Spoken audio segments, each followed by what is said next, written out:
శ్రీమాత్రే నమః శ్రీ మహాసరస్వత్యే నమః. సోషల్ పోస్ట్ ఛానల్ ప్రేక్షకులకి స్వాగతం.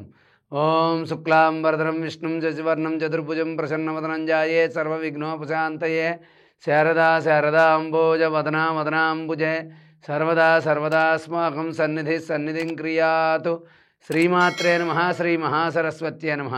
మనం ఈ రోజున మంత్రబలం కార్యక్రమంలో జ్యేష్ఠ నక్షత్రం గురించి తెలుసుకుందాం. జ్యేష్ఠ నక్షత్రం వారు ఏ దైవాన్ని ఆరాధించాలి, ఏ గ్రహాన్ని పూజించాలి, ఏ చెట్టుని పెంచి పోషించాలి, అదేవిధంగా ఏ క్షేత్రాన్ని దర్శించాలనే విషయాలు మనం ఈ రోజున తెలుసుకుందాం. ఈ జ్యేష్ఠ నక్షత్రం వారు బుధగ్రహాన్ని ఆరాధించడం మంచిది. వీళ్ళు ప్రతి బుధవారం నియమాలు పాటించడం వల్ల వీళ్ళ కార్యాలన్నీ కూడా విజయవంతమవుతాయి, అన్నీ విజయవంతమవుతాయి. కాబట్టి జ్యేష్ఠ నక్షత్రం వారు బుధగ్రహాన్ని ఆరాధించాలి. ఈ యొక్క నక్షత్రాల వాళ్ళు ఏంటంటే, ఈ జ్యేష్ఠ నక్షత్రం వాళ్ళు విష్టి చెట్టు అని ఉంటుంది, కొన్ని విష్టి చెట్టు అని ఉంటుంది. అటువంటి విష్టి చెట్టు ఎక్కడైనా సరే దేవతా వృక్షాలు ఉన్న చోట ఉంటుంది, కొన్ని చోట్ల దేవాలయాల్లో కూడా ఉంటుంది. అదేవిధంగా నక్షత్ర వృక్షాలు అని చెప్పి కొంతమంది పెంచుతూ ఉన్నారు పెద్ద పెద్ద క్షేత్రాల్లో.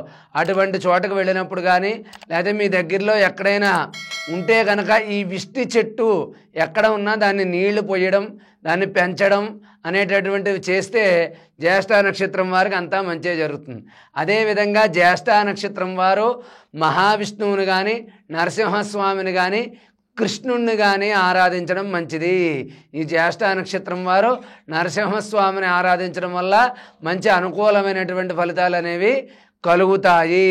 వీరు బుధవారం నియమంగా ఉండి మహావిష్ణువుకి కానీ కృష్ణుడికి కానీ నరసింహస్వామికి కానీ తులసిమాల సమర్పించడం మంచిది.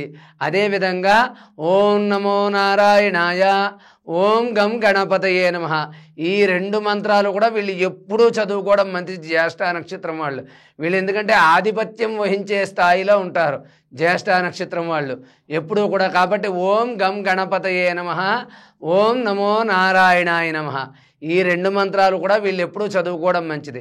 వీళ్ళకి ఏదైనా జీవితంలో కలిసి రావాలి అంటే, వీళ్ళు ముఖ్యమైన పనులన్నీ నెరవేరాలి అంటే, వివాహమైనా ఉద్యోగమైనా వ్యాపారమైనా బాగుండాలి అంటే వీళ్ళ జన్మ నక్షత్రం జ్యేష్ఠ నక్షత్రం వచ్చిన రోజుని ఏదైనా ఒక శుక్రవారం నాడు అలంపురి జోగులాంబ, మన అలంపురి జోగులాంబ అమ్మవారి ఆలయానికి, అక్కడే క్షేత్రానికి వెళ్ళి అక్కడ ఒక రోజు నిద్ర చేసి ఆ ఉదయం నుంచి సాయంత్రం వరకు అమ్మవారికి జరిగే సేవా కార్యక్రమాల్లో పాల్గొన్నట్లయితే ఈ యొక్క జ్యేష్ఠ నక్షత్రం వాళ్ళకి చాలా మంచి జరుగుతుంది.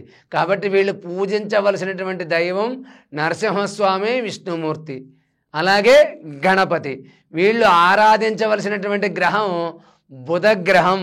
వీళ్ళు బుధవారం నాడు నవగ్రహాలు ఉన్న చోటకు వెళ్ళి 11 సార్లు కానీ 27 సార్లు కానీ 18 సార్లు కానీ ప్రదక్షిణ చేసి బుధగ్రహం ఉన్న చోట కొన్ని పెసలు వేసి ఆకుపచ్చని వస్త్రం వేసి అక్కడ నమస్కారం చేసుకుంటే బుధుడి యొక్క అనుగ్రహంతో మీ యొక్క కార్యక్రమాలు, నక్షత్రపరమైనటువంటి ఇబ్బందులు కానీ దోషాలు కానీ ఉంటే తొలగిపోతాయి.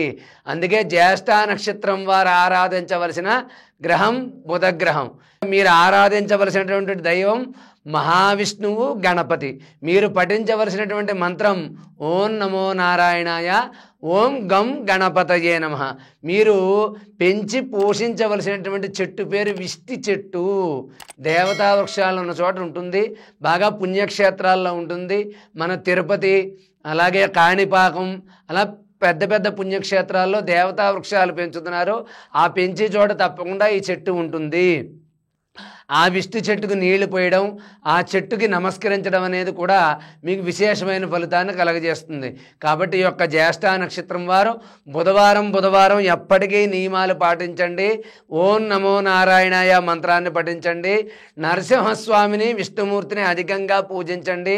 అదేవిధంగా మీరు ఏదైనా కొత్తగా వ్యాపారం ప్రారంభించాలనుకున్నా, అదేవిధంగా కొత్తగా ఉద్యోగంలో చేరుతున్నా, మీకు ఉద్యోగంలో వ్యాపారంలో ఆటంకాలు ఉన్నా, అదే కుటుంబ సమస్యలు ఎక్కువగా ఉన్నప్పటికీ కూడా మీరేమి చేయాలి అంటే అలంపురి జోగులాంబ అమ్మవారి దర్శనం చేసుకున్నట్లయితే మీకు ప్రధానమైనటువంటి సమస్యలన్నీ కూడా తొలగిపోయి జ్యేష్ఠ నక్షత్రం వారికి అన్నీ అనుకూలంగా ఉంటాయి. కాబట్టి జ్యేష్ఠ నక్షత్రం వారు ఈ పరిహారాలు పాటించి, బుధవారం నియమాలు పాటించి, నరసింహస్వామిని ఆరాధించి, అలంపురి జోగులాంబని దర్శించుకుని సుఖ సంతోషాలతో ఉండాలని చెప్పి ఆశీర్వదిస్తూ సర్వే జనా సుఖినో భవంతు. స్వస్తి.